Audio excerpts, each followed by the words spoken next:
Hey, I'm Donnie Chamberlain, and I'm here today with Matthew Lister. You've heard a lot about Matthew Lister for 8 months, and we're aligned. This is his business. And this is the man behind the curtain, the guy who has helped motivate me to lose 30 pounds and a bunch of inches. And so we're trying something new today. Instead of writing out the questions and having Matthew write out the answers, we thought we'd do kind of just a little video and use reader-submitted questions that we'll answer as quickly as we can in the time we have. Okay? Should we try this? Absolutely. Okay. Let's do it. I Matthew don't know how it's going to Lister. work out, but Okay. we'll give it a This shot. is totally loose. We're just trying it. This is not heavily edited at all. So I think the first question we're going to start with is one that's very common about motivation. And I came to you because I couldn't do it myself. I didn't think I could do it myself.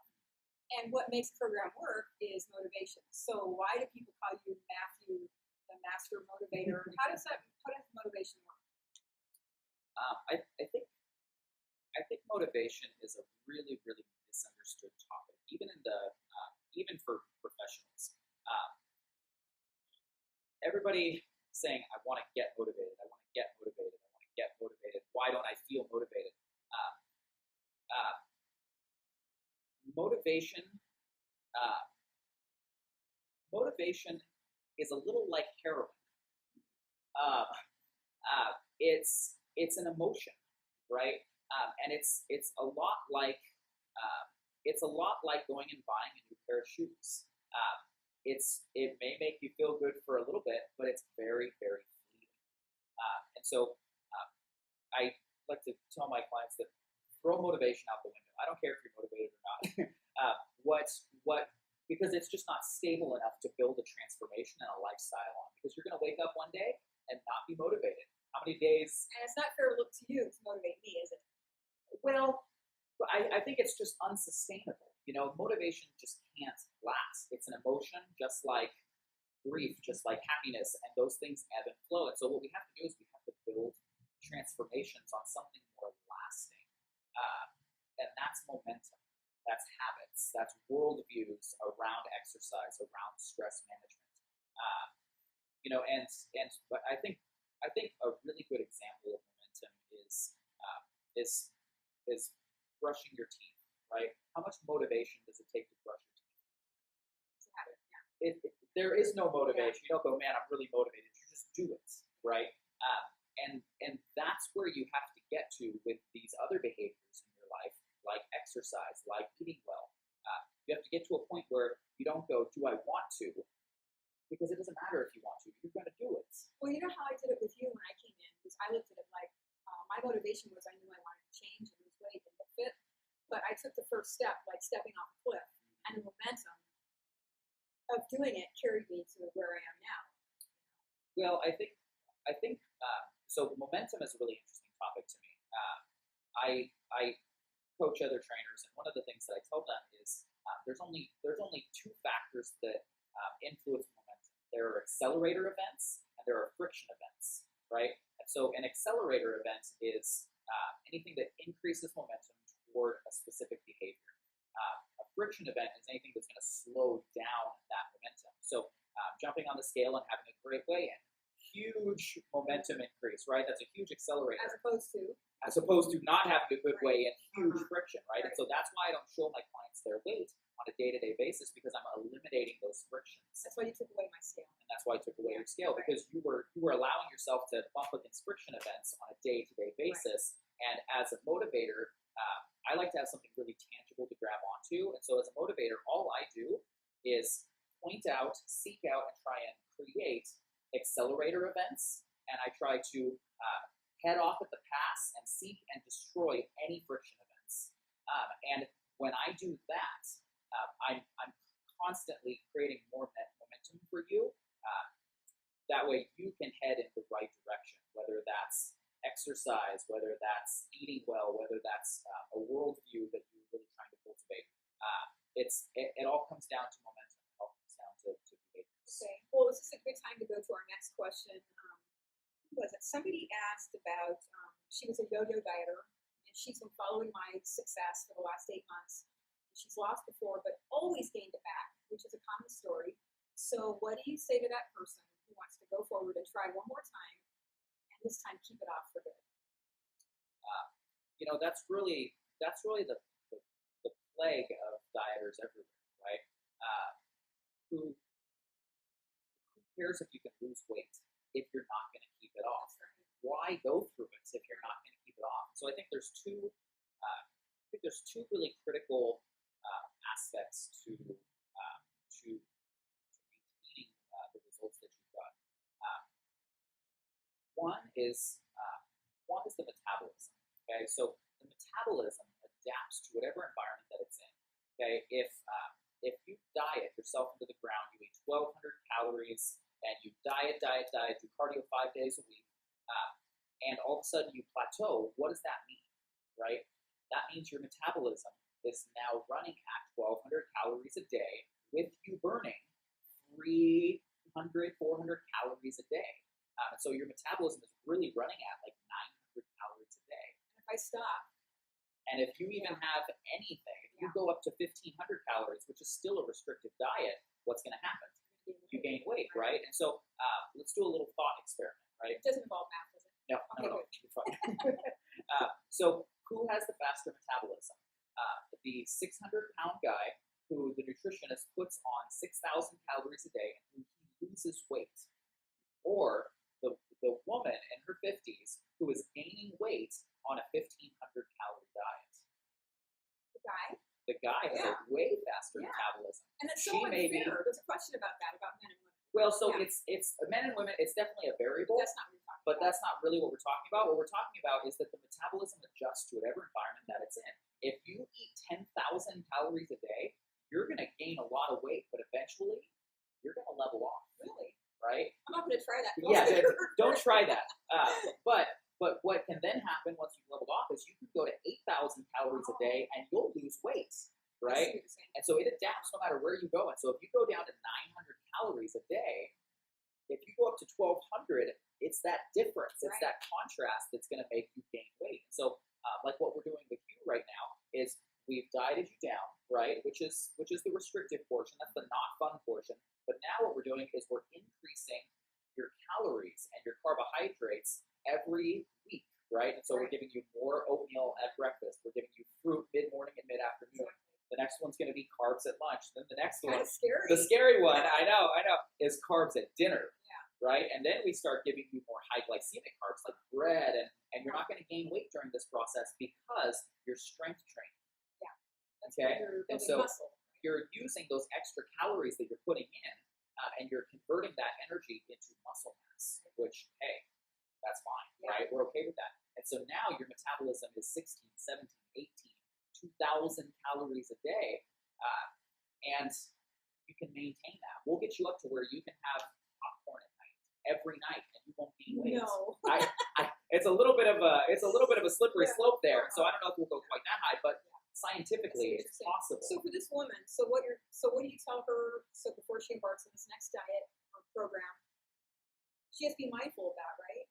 Plan for 6 weeks at the end of your weight loss journey to increase your food, to rehab your metabolism after dieting.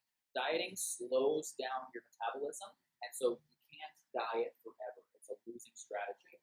Diet and then anti-diet, right? Slow adjustments. Let's get real tactical here for a second.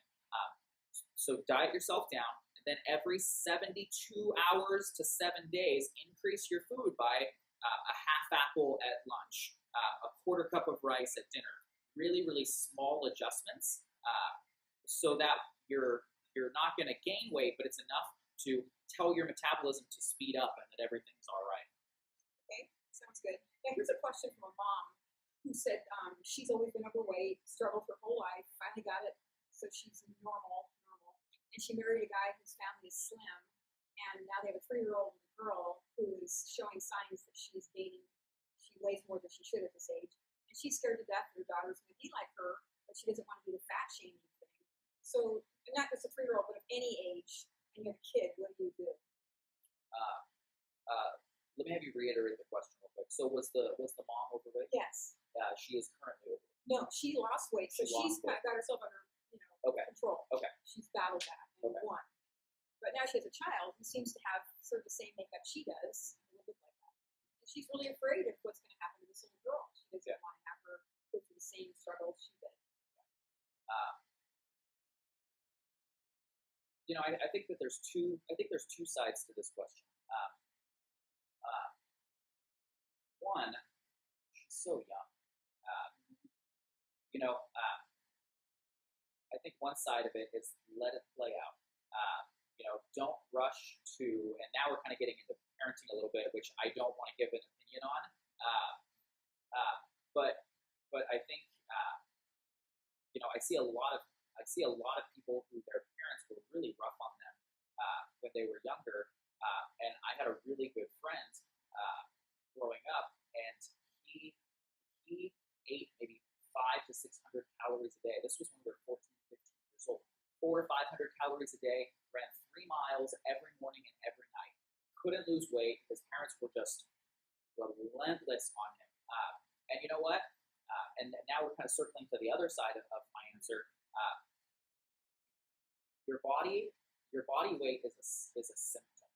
The cause and the root cause of that is between your ears. It's the perspectives and the worldviews that you carry. How do you deal with stress? Do you lean into food, or do you lean into exercise and loved ones? What do you prioritize? Work, or do you prioritize your health? There's all these different unhealthy worldviews. I'm going to a social event. I have to party, or I have to have alcohol, or I have to, right? And so you're giving up. Everybody else is. They're going to pressure me. So you're giving up your element of choice. Right.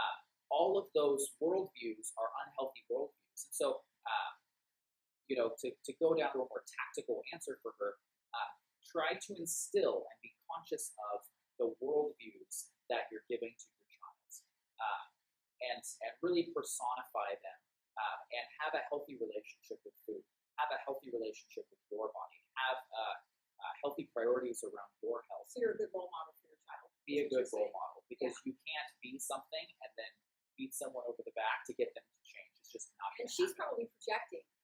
I mean, like, you're right. Like, she's still young. Maybe she won't have a weight problem, but this mother is so freaked about not repeating this in her child. Sure. And some people, you see people all the time, they're all different sizes, right?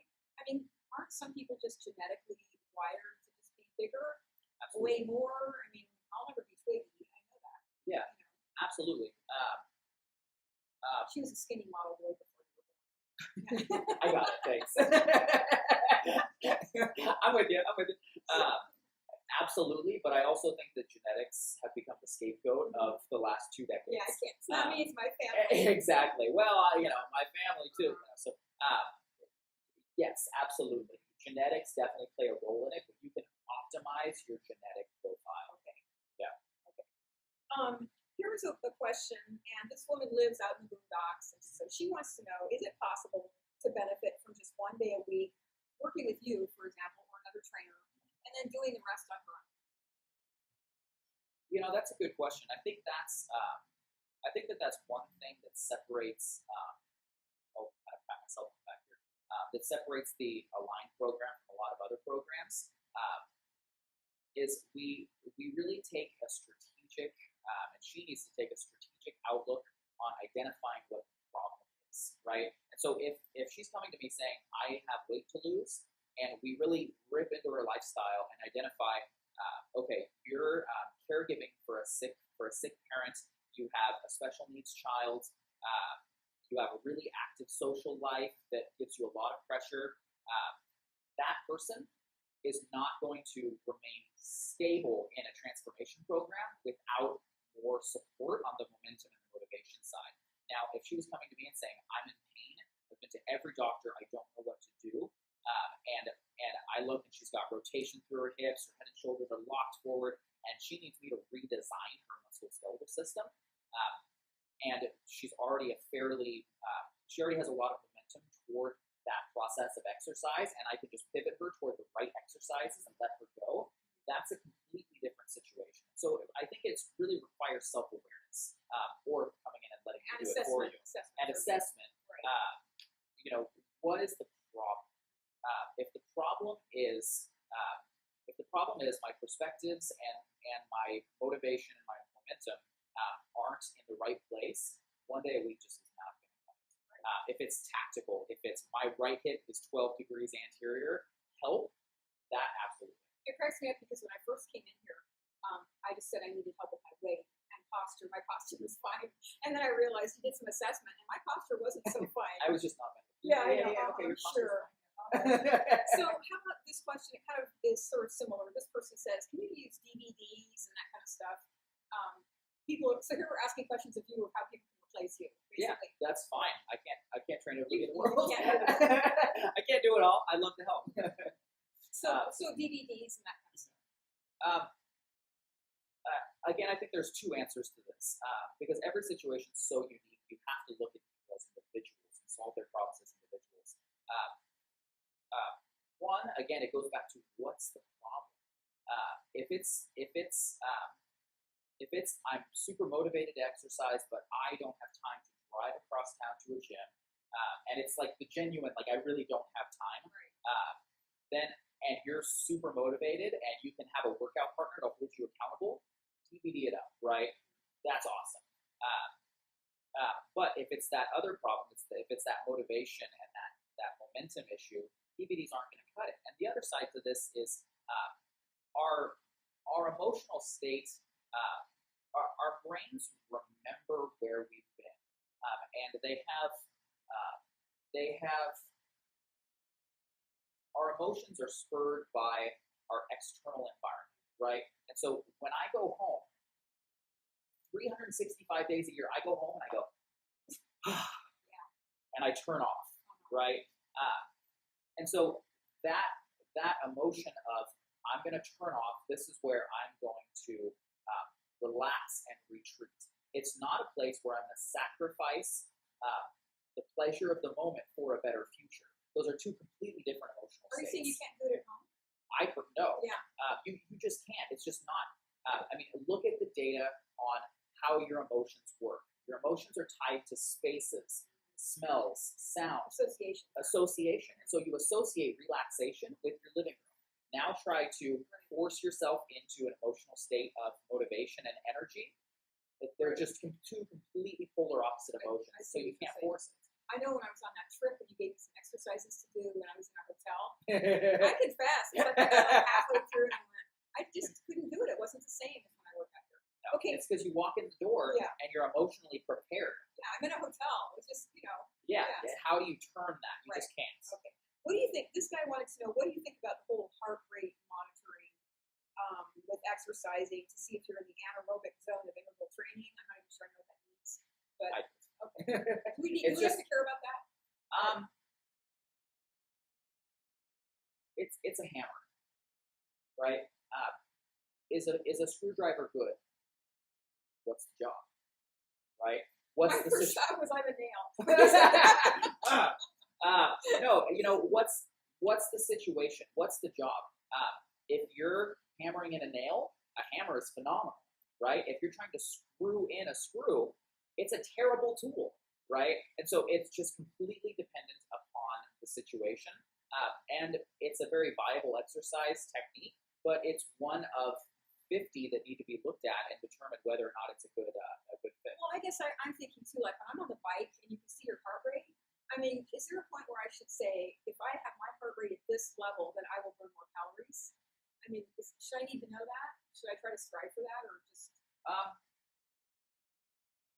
The higher, they're just different. They're different energy systems. And so when your heart rate goes above about 75, 80%, you start tapping into sugar. You start burning sugar. When your heart rate is 75, 65, and below, you're utilizing body fat for energy. Okay? And one is not right or wrong. They're just different. My first thought is I want to do fat. Yes, but that may not be the most efficient use of your time, right? Because it's all about return on time invested. And if you have 20 minutes, what's going to be the most efficient form of exercise for you? 20 minutes in the evening, go and do interval training. Go and get your heart rate up to 85% of your max and hold that for 17 of those 20 minutes. Could that just be like a really quick walk? Or if I can more So intense? 75% and up, you won't be able to carry a conversation. Okay, 75 right. or down, you'll basically be able to So carry when you a see all these conversation. living friends talking and walking, you probably aren't getting there, are they? They're not up above 75. Right. No, not Okay. so much. Here's a question, and this one kind of made me sad. It's from a mom who has an adult son who's battled his weight, and she cheers mom when he loses weight. Now he's gaining weight. And she doesn't know how to be supportive. Gotta walk through. Air conditioning is so Air So I conditioning guess is great. tomorrow morning I'm going to come in here and I'll move that. We're making a couple poor guy. episodes, You so- had no idea. I know. Diane, can you help him? Thank you. That's all right. That's okay. It's okay. We like impromptu around here. Sure. We don't want a hot room. No, I we guess my don't. timing was good, huh? No. Yeah. No hot yoga around here. We don't like it. Are we going to be able to, I don't know if we'll just edit this or just keep going. Huh? We'll see. Well, we might even leave it. All People right, might like sure. to see the craziness It's that goes about on air behind the conditioning. curtains. It's about air conditioning. You know, things aren't perfect, and that is actually a wonderful lesson. Can I talk on that for a second? Sure. Go for it. But don't forget to swim about the mom. Okay. We're messy creatures. Things are not going to be perfect. Start a nutrition plan, and there's going to be fumbles. You're going to have a glass of wine. There's going to be things that come up. You're going to roll your ankle, and you're going to fall, and you're going to be down for a week. That's just par for the course. We are emotional. We are messy. We have crazy schedules, and so give yourself a little bit of grace. And it doesn't have to be perfect. It just has to be an improvement.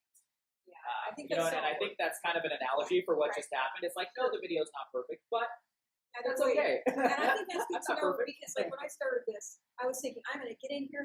He's going to help me lose weight. It's going to go fast. And I think the person who inspired me is Diane, who just walked in. She lost like 30 pounds in 3 months. And I went, that's what I want. I want to do what she did. Well, guess what? It's taken me 8 months to lose 30 pounds. Yep. And there have been times when I've been so frustrated. But I guess the thing is you have to kind of know that that's going to happen and just keep going, right? Don't give up. You know, I would say that the most helpful perspective that people can carry is it's just a dogged determination and just cutting off all exits. I'm going to make this happen. I'm going to do it. There is no other option. This is just how it's going to be, right? It reminds me of people who get married and say divorce is not an option. Well, Maybe because it's not a good analogy. because I've been divorced twice. there's I'm a there's quitter. there's just stuff that comes up. You know what I mean? I had a client come in today, and I kind of used her as an example already. She rolled her ankle.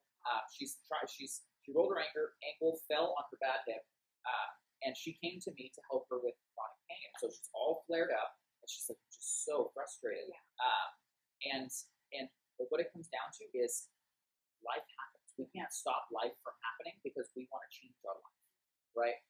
We have to know that that's coming, expect it, and plan for it, and just know that you're going to take 5 steps forward, then you're going to take 2 steps back, and then you're going to take another 5 steps forward, and you're going to take 2 You know, steps I like what back. you said about, having some grace, cut yourself some slack, but in the new way, the old way I would cut myself some slack was to reward myself. Poor Yeah. me, I need this. But so if you reward yourself this way, you're taking care of yourself, making time for yourself. Yeah. Okay. The mom about the son. But can you read it to me? Okay, I don't think I read it. Let's see, where was it? She said, her son, who was always, who lost weight and then gained it back. She said, as a mom, I was always so happy to see him lose weight, and I gave him lots of compliments. Now that he's putting it back on, probably thinking that once I can do it again, or he's just tired of the demands of not eating. I don't want to butt into his life or be a nag. How can I encourage him to just jump right back in on that bike that he just fell off? He's pushing 40 and not super overweight, but it's creeping back on him. She loves him. She doesn't want to run his life. She doesn't want to. So it doesn't have to be a son. It can be anybody you know who you love, who you think is being unhealthy and overweight. But does it work to mention it because they know it, right? So how do you get someone to change? It's basically the question. Somebody else to change. How do you get someone to change? How do you get somebody else to change? Well, she wants to know how to react to him as he is gaining weight. Does she say anything? Because before when he was losing weight, she's saying, "Hey, great job." Now that he's gaining it, does she just keep her mouth shut, like she doesn't notice? I don't think so. You can't get someone to change. They have to decide to change. They have to decide to take that step. But you also don't have to avoid talking. I think that just having open and honest conversations, because sometimes he may just be hurting inside, and he may just need somebody to talk to. So avoiding the topic, I don't think it's useful, but also shaming and saying, you're gaining the weight back. He knows he's gaining the weight back, right? Having candid conversations and just asking if they're okay. Love, support, always. That's all you can do. That's all you can do. Shame, judgment, it doesn't do anything but push the person away and make the situation worse. Is there a person, a kind of client or person you won't work with? Or conversely, have you found out there are the kinds of people who won't work with you because that your style doesn't work for them? What's not a good match? It's not a good match. You hear me talking about worldviews and momentum and patience, and I think the person that doesn't work well with me is someone who's not willing to be vulnerable, because it's better than anybody. It's a brutal process. It's I don't know if fun would categorize it. I would categorize it as fun, Sometimes rewarding, it is rewarding. and there are highlights of fun. Right. But it's a tough process. You're redefining who you You are. feel so exposed. you know? Absolutely. And so I think I think to answer your question, the person who doesn't work well with me is someone who's not willing to dig a little bit deeper below the surface, identify the root causes, and really get into the real problem. If they're looking for a quick fix, if they're looking to come in and get a great workout and leave and expect that that's going to do the trick, like there's no quick fixes. We have to find the problem, we have to address the problem, and the symptoms take care of themselves. We can't chase symptoms. I see what you're saying, and I think working in here, you see all different kinds of people. I mean, and the stories we talked the other day about, the stories in here are amazing. Yeah. And but I think that's kind of what makes it work, is we know about the stories because people shared them and have been open. Stuff that you wouldn't tell a stranger or the work at Safeway. But I mean, I think I told you there's a guy in here I work out with who's kind of scary to me at first. Big guy, kind of gruff at first, and I swear to God, I would give that guy a kidney at this point. I mean, that's how I feel about it, I love that. But you form relationships with people here too, not just you. Yeah. Well, and I think that we talked about momentum, kind of accelerating events, and friction events.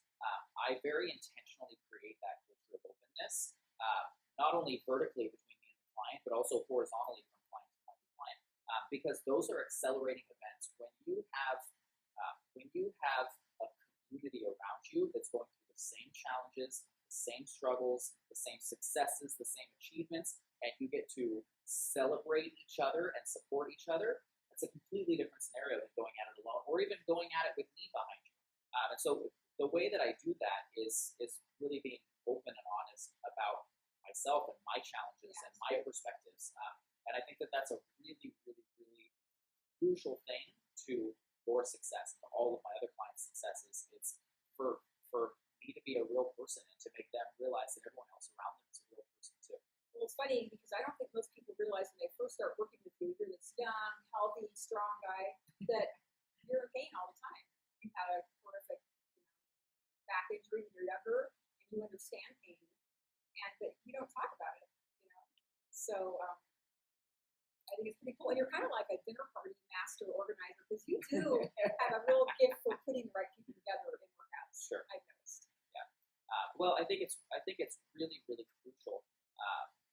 Like I said, the community around you it makes or breaks the transformation. So I put a lot of thought into how do I place people so that they can have success. One of the things that I teach trainers is that the leadership paradigm of a good coach is that we are responsible for results. It's not your job to get results. It's not your job to be motivated. It's my job. Everything about this entire process is my job. Everything from motivating you, eliminating those friction events. Your only job is to communicate issues to me so I can solve them. And that's where that vulnerability and honesty comes in.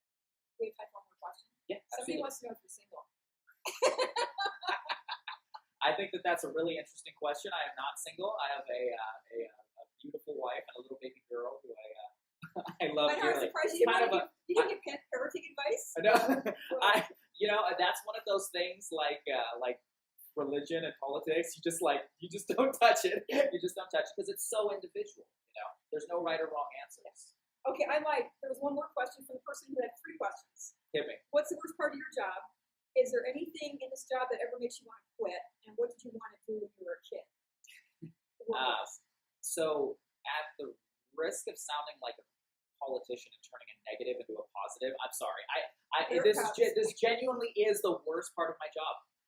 When I fail and somebody doesn't succeed, it destroys me. You take that really personally. I take it super personally. I can tell you, every person who has failed at the program, You're like a doctor who's lost a patient.